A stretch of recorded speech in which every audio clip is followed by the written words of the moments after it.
Greetings, everyone. Welcome to day number 16 of the 30-Day Master Your Life Masterclass, brought to you by none other than Breath Master A, your global community elder, filling those shoes with responsibility, with mindfulness and full awareness that I got information that everybody needs. And I'm not going to be selfish with it. I'm going to be responsible. I'm going to make sure that each and every one of you have the opportunity to live your best life.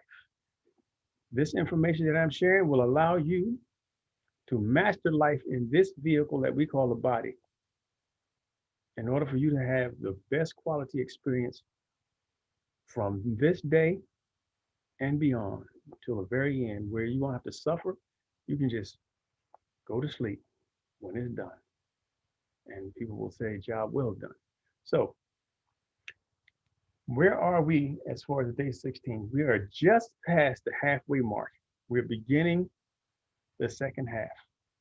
And yesterday, the 15th, we basically completed the third quadrant of the organ clock, which is the teaching tool that I've been using to get you in time, on time, with the time of optimal functioning of each and every one of your organs so that you can have the best quality experience.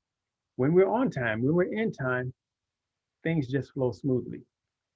So, recounting briefly, first quadrant, we started at 5 to 7 a.m. with the large intestines, and we moved all the way over stomach, spleen, stomach, heart, spleen, small intestine, bladder, kidney. Then we moved into the third quadrant. We started with the kidney, the pericardium, and last evening we ended with the triple warmer. And we talked about for those three segments between 7 and 9 p.m. the kidney time frame. We need to be mindful of what we're doing. We also should having our dinner between 5 and 7. We should be having the dinner. That's the kidney time frame, and relaxing. After you have your meal, you want to sit down, have good conversation with your family and so on. Between that 7 and 9 after hour, when most of your dinner has moved out of the stomach and into the out of the stomach and into the small intestines, you can begin to have a different part of your interaction with your partner, with your family. This is a good time to not only relax, but to share energy. When it is done in a cultural way, you have dinner, you sit down, and then you have chats and what have you. After that, you can begin to, share touch therapy, massage, hand rub, foot rub, scalp massage, and so on. And also, you get into the time frame for conception. That's the best time of day to actually conceive a child. And I talked about how you can actually plan whether or not you want to conceive a boy or a girl simply by being mindful of what you eat, how you approach your mate, and the fact that for women, their bodies take time to warm up. And in that process, their body goes from acid to alkaline. A woman whose body is more alkaline is more likely to conceive a girl child. Also, we talked about the fact that the male sperm only lives 24 hours in the woman's body, whereas the female sperm will live 72 hours in a woman's body. So more than likely, if she conceives within the first 24 hours of having intercourse, it's going to be a boy child. So you can look at your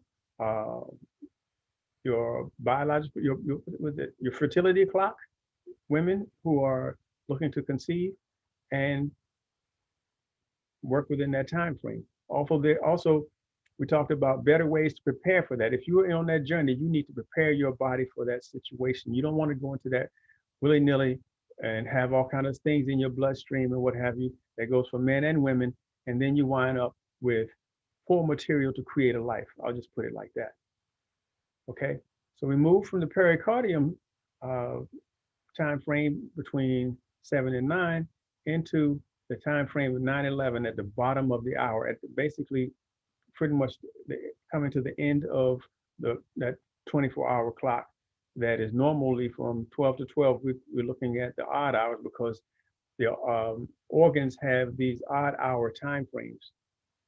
So with that, you want to be fully mindful and aware that from 9 to 11, we're dealing with a triple warmer. And that basically is the whole body cavity between the neck or throat area all the way down to the pubic area. And we talked about the various organs and their functionings in between that in that area. So I want to talk about something that I didn't discuss before, the connection between all of the organs, and it runs the distance of the center of the body. And I've talked about already that the front of the body is known as the conception vessel as far as the meridian system. So therefore, the thing that runs down and connects the gut to the brain is called the vagus nerve. I'm gonna give you a quick picture of what the vagus nerve looks like. Let me share my screen real quick. Okay. Not exactly what it looks like, but somewhat. Okay, so here we go. We have the vagus nerve that runs from the base of the brain into the pharynx or the mouth, past that into both lungs, into the heart, into the diaphragm, past the diaphragm, into the liver, the spleen, the stomach, the pancreas, small intestine, large intestine, and the kidneys. So basically, it runs the distance from the brain to the digestive system. That's that basically that's that gut-brain connection that you always hear about. So that's what we want to be aware of. And when we're doing our breath work, we're actually massaging the organs and we're kind of disconnecting that vagus nerve activity, because we talked about fight or flight when we talked about the triple warmer. And that fight or flight scenario was one where it's like, what? I gotta do something. I gotta do something. And, and that's anxiety. You got endorphins and all of these adrenaline pumping, right? So if you're living your life and you're breathing shallow, you're pretty much in fight or flight all of the time. The vagus nerve is firmly activated most of the time. That's why you have short patience with people. That's why you have a ill temperament, and a lot of our people, got that short fuse. We understand we living on edge. We've been that way for hundreds of years up in this place. So what we got to do is get our breath work in.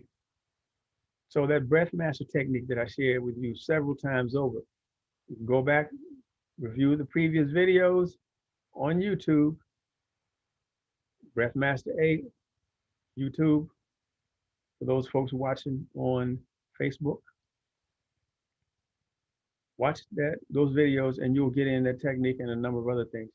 Each day I've given a different activity that you can do. I've kept it simple and I've slowed it down so that it's not to overload you. I understand that 14 days, 14 new things can be a bit much, but you add these things daily and you develop a practice. That's what this 30 days is about. You developing the practice over this time that's going to better your life, better the quality of your life. So here's another thing you can do. If you have a group, if you have a friend, if you have a family, if you have a partner, the best way to utilize these 30 days, and you can review this, I'm going to leave it up on my YouTube channel in perpetuity. So this will be a teaching tool that won't go anywhere.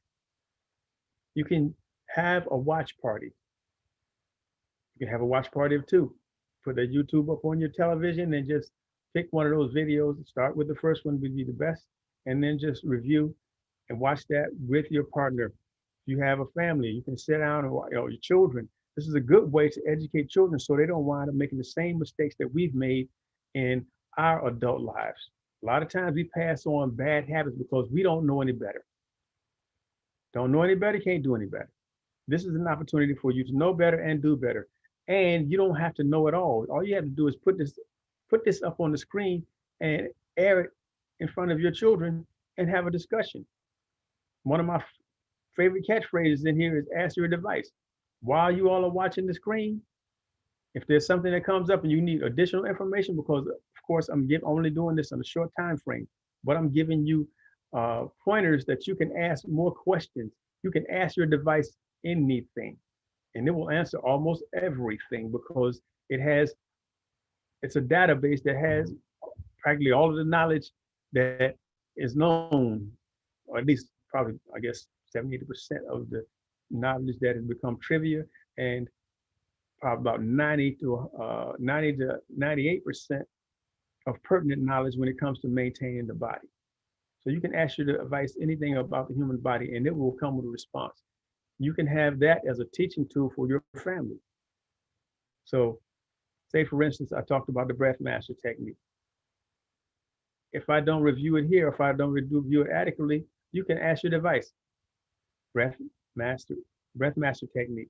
What's the breath master technique?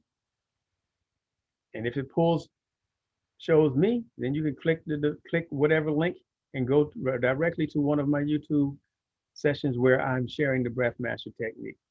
I'm going to go ahead and just give you a refresher right here, right now. I'm not going to go through a whole lot of detail. I'm just going to go straight into it, and I'll explain it as I do it, and you can go along with me. You should be practiced at this point so that this will be a fluid process for you as well. Place the tip of the tongue to the roof of the mouth, curl it back, inhale slowly through the nostrils and into the abdomen, allowing the chest to expand gently.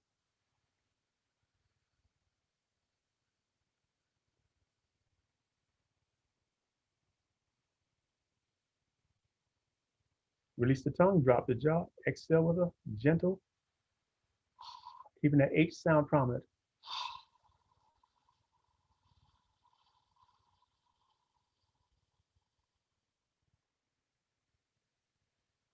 We're going to do that twice more. Curl the tongue back, inhale.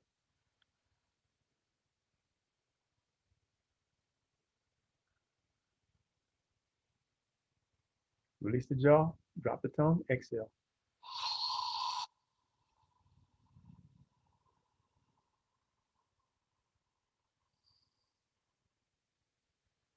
Last time, curl it back, inhale.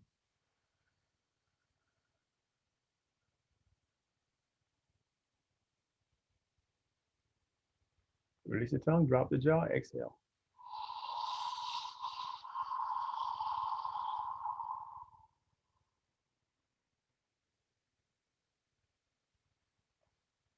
That is the primary technique that you're going to utilize to transform your life. Why? Because it basically calms the triple warmer by deactivating the vagus nerve, by deactivating that fight or flight response, by lowering your blood pressure, by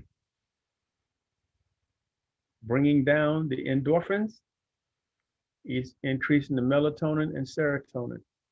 You get ready to go to bed, you want to increase that melatonin that will allow you to sleep, and that serotonin that's going to allow you to have those wonderful dreams. Remember, I talked about yesterday, setting up your dream space. Basically, getting ready for sleep, not doing things like watching a bunch of crazy movies or the nightly news where it's blood and guts and it bleeds, it leads, and what have you. That's going to get you all frantic and worked up. And, don't think about everything you have to do tomorrow as far as what's stressful.